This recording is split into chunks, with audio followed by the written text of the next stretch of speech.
Hello friends, welcome to my channel एस2 education.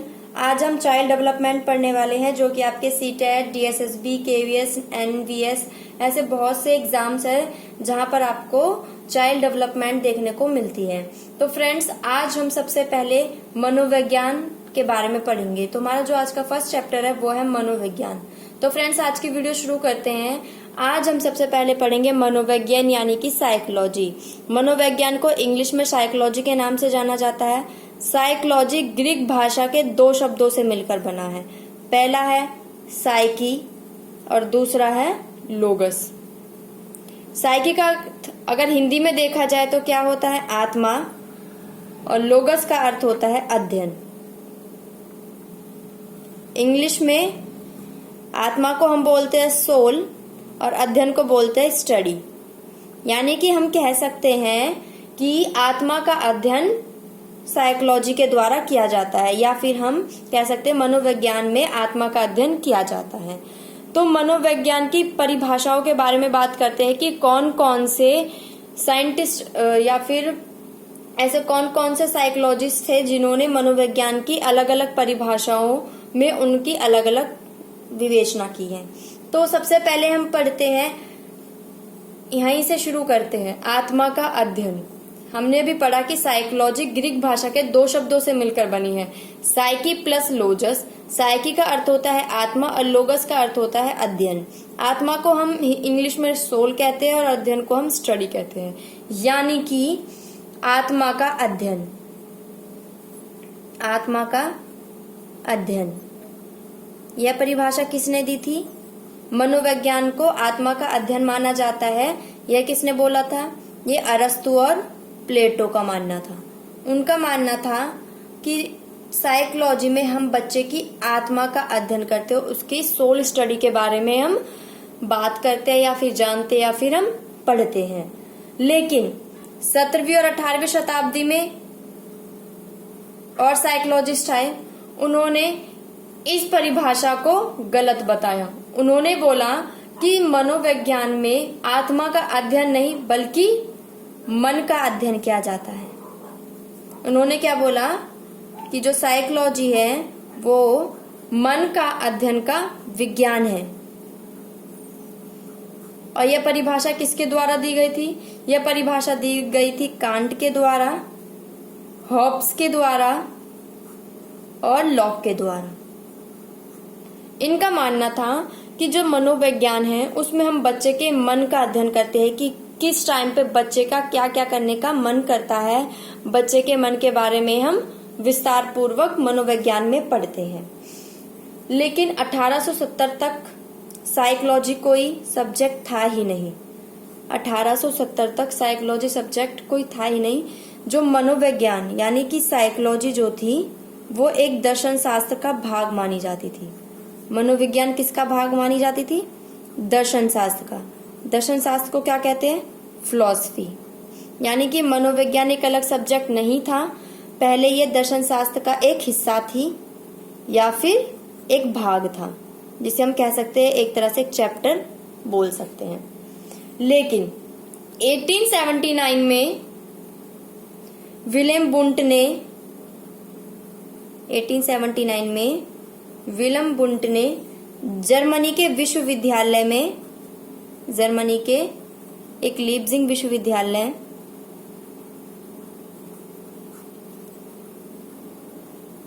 लीप्जिग विश्वविद्यालय में क्या की थी? एक प्रयोगशाला खोली थी।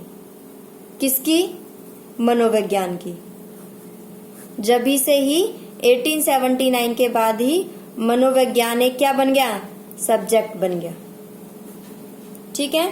तो 1870 तक मनोविज्ञान कोई भी एक सब्जेक्ट नहीं था, दर्शन शास्त्र का एक हिस्सा और भाग मानी जाती थी। लेकिन 1879 के बाद विलियम बुंट थे जो कि एक संरचनावादी थे। संरचनावादी थे। इनका मानना था कि मनोविज्ञान जो है वो मानसिक क्रियाओं का अध्ययन है। इन्होंने साइकोलॉजी को क्या बताया? इन्होंने साइकोलॉजी को क्या बताया? इनका मानना था कि साइकोलॉजी में हम बच्चे की मानसिक क्रियाओं के बारे में पढ़ते हैं। ना तो उन्होंने बोला कि आत्मा का अध्ययन है, ना इन्होंने ये बोला कि मन का अध्ययन है, इन्होंने बोला कि हम बच्चे के मानसिक क्रियाओं का अध्ययन करते हैं। अब मानसिक क्रियाएं क्या होती है? मानसिक क्रियाएं जैसे कि बच्चों के फीलिंग्स क्या है, कौन कौन सी एज में कौन कौन सी फीलिंग्स होती है।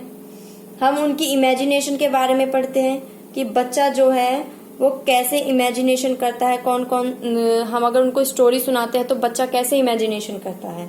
उनके अनुभव के बारे में बात करते हैं।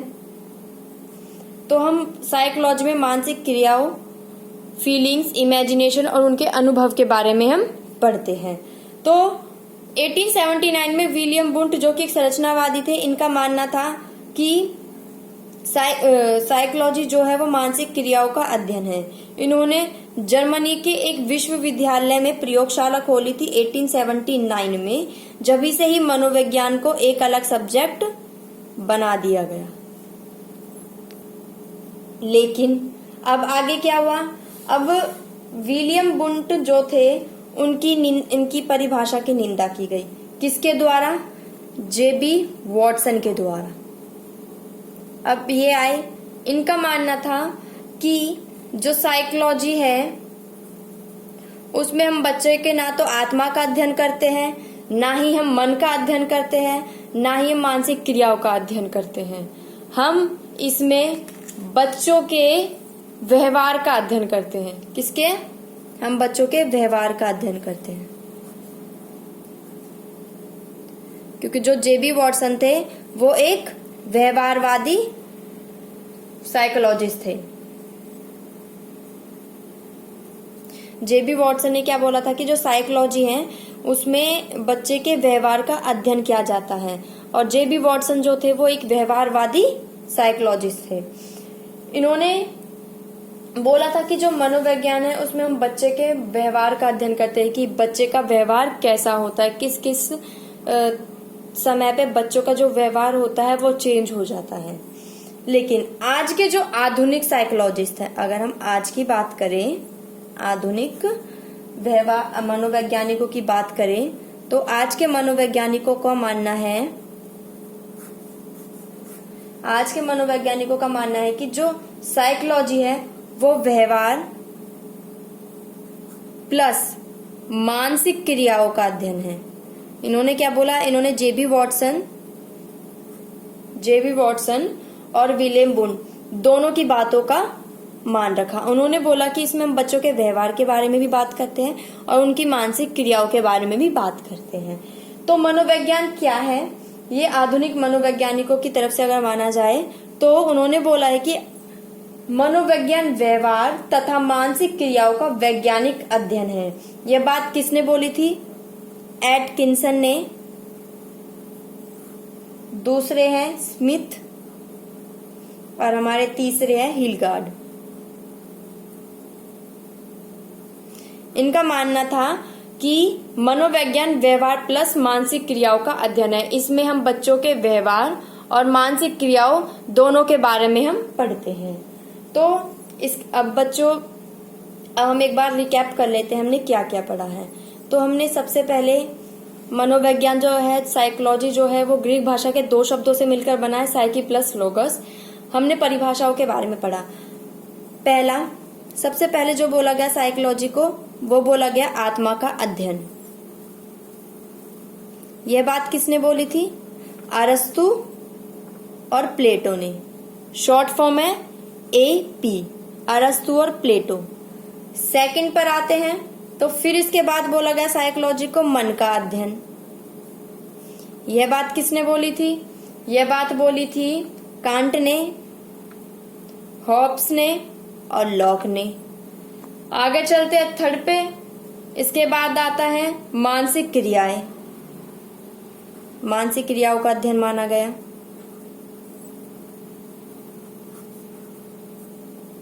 यह बात किसने बोली थी?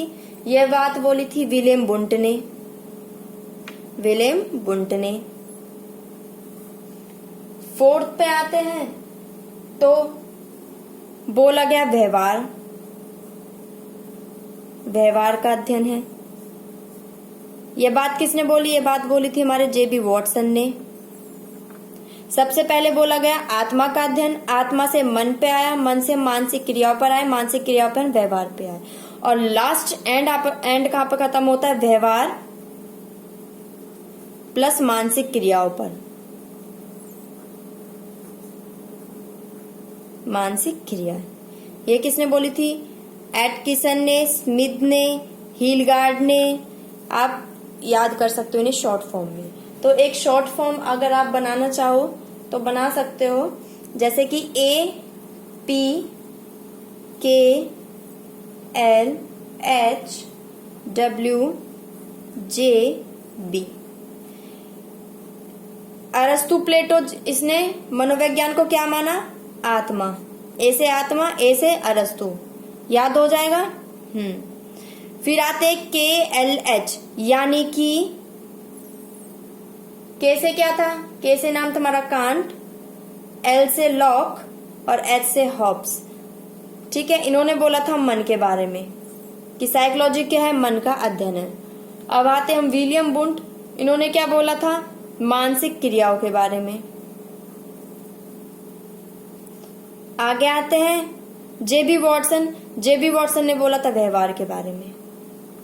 अगर आप इन्हें याद करना चाहते तो आप बोल सकते हैं आप, ए से आप, एपी आप, जिसे हम बोल सकते हैं अरस्तु प्लेटो, कल, केएल कल, हम वहां जाएंगे। कहाँ जाएंगे?